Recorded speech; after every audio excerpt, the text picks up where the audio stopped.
About 100 years ago, this big organization with many branches, they wanted to rule the world basically using Britain as a nucleus of a system, an embryo, which also was going to be joined with the US under the Anglo-American establishment, wrote about the kind of culture and the changes of culture over a 100-year period that they would actually design, implement and bring in. And H.G. Wells talked about it too. He talked about arenas. He says arenas could be put up across the world for sports, for instance. Now at that time, sports was something that children, school children were into. Adults became adults and got onto adult things. So it was unimaginable at the time that people could actually believe that there was even a need for adult sports and entertainment, never mind having arenas built across the world. But he said we can do this and foist basically a sports culture for the males using a tribal system. We're all tribal to an extent. That's why we even bother to vote for a tribal leader. This is well understood. That's why we're supplied with these leaders. And because the average man was to become more disengaged from his own destiny as the expert class arose, it was decided that the males would get their outlet basically, gradually becoming helpless as males through sports. Therefore they'd have a tribal team they could identify with, they could cheer them on as they were winning. In their own personal lives they were getting nowhere, they were getting disenfranchised in a sense as experts took over decision making for them in all kinds of fields. So this was psychology at use, planned before they even implemented the sports. That's why they pay athletes these fantastic salaries. I was listening to the radio the other day. They just contracted to pay one player on one team $6 million a year. Can you believe this? And why is that? It's the Roman circus. What does the emperor do when the people become restive, and when the people are asking questions, and when the people don't like the policies of the emperor? He sends them to the circus. He creates a circus. He builds a giant coliseum.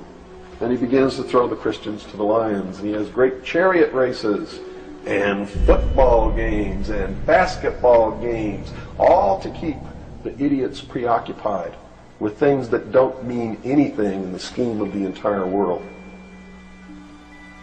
so that they don't have the time to learn what the truth is, so they don't ever get smart enough to learn how they're being manipulated, so they don't ever question the emperor.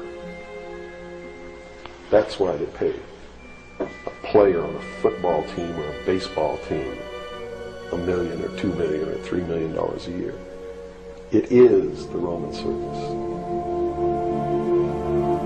I know men who don't know anything in the world except who plays third base for the Mets, and they think that's a great accomplishment. And they meet and pat each other on the back and bond and go have cocktails and talk about what this guy that plays third base for the Mets did in last night's game. It's sad. It's really sad. When radio came along, of course, they used that to the maximum. Sports for the men, soaps basically for the women, and then in came television, as I say, with its alpha state, its hypnotic state. And sure enough, around the 1960s, really, 50s and 60s, it took off. It really took off. And men became glued on Saturday nights to the sports shows. A culture industry, which is called by its own the culture industry. The Soviet Union had a department called the culture industry. Their actors and directors were called the cultural leaders, because they would, like a computer, people are like computers, all you have to do is keep giving them new updates every so often, and you can change an entire country or a nation or a block of nations. We're all getting the same upgrades at the same time along certain paths. Today we call it political correctness. Most people want to belong to their peer group. They want to be the same as everyone else when it comes to opinions. In fact, they judge their own personal sanity by bouncing ideas off their neighbors and friends who will answer back and agree on these same topics in kind. It doesn't matter if the topics or what you're given are facts or utter nonsense, as long as everyone agrees at the same time. You'll say, well, I'm sane, and your friends will all agree because they've had the same information given to them. If it's on TV and a famous face says something, then it must be true. He doesn't have to show you facts or anything else. You've been brought up with these faces. That's why they keep these guys on television into their 70s and 80s. You've grown up with this father figure who's on television every night at 6 o'clock, in your house, in your room, staring right at you. And he's a father figure. Would he tell you a lie? So you naturally never suspect him. And this same man will lead you through new topics. He'll introduce experts on the topics. They'll have a little summary at the end of every talk, and you are now left with the conclusion that's presented to you. You don't arrive at it, it's given to you, and it's good enough for you. We're programmed today perfectly, just like machines.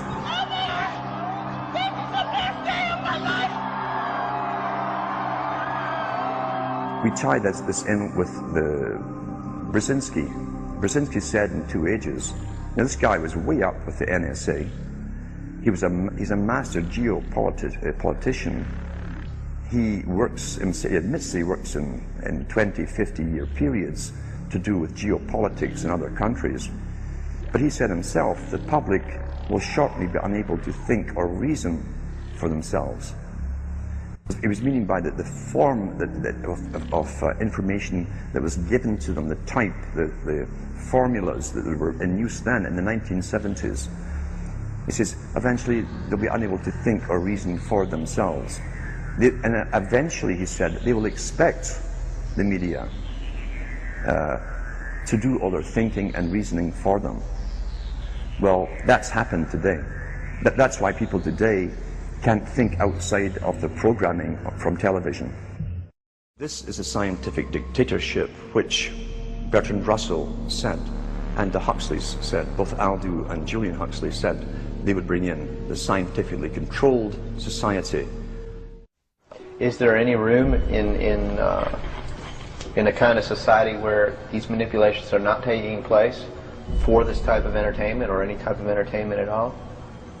If people understand that a game is a game, football's a game. But let me tell you something. When 150 of the most powerful men and women in the world can meet in secret in Baden-Baden, Germany, and plot the fate of billions, and nobody even cares about it, but 6 football players go to lunch together, and it's in the headlines across the country, you have a reflection of the society in which that exists. And it is a sick, sick society that is doomed to self-destruction. So based on that scenario, there's some truth into what these men are looking at. Absolutely, and that's what makes me so sick, is that I'm trying to wake up a people who on a daily basis are proving the ones that I'm warning them about to be right. Mm-hmm. Well, so that even though a minority, there are people out there that you recognize are awake to this, if they don't do something about it, they will lose that ability to be free in that way. That's correct. Whether they might think, well, I don't need to worry about it because I know what I know and I'm fine. That's It doesn't right. work that way. There's a connection here to everything. That is correct. That is absolutely correct. A nation of people who are willing to send their sons and daughters that they profess that they love to a foreign country to die, and they use the excuse to themselves that they're sending them off to defend our country, and they know damn well that's a lie, are doomed.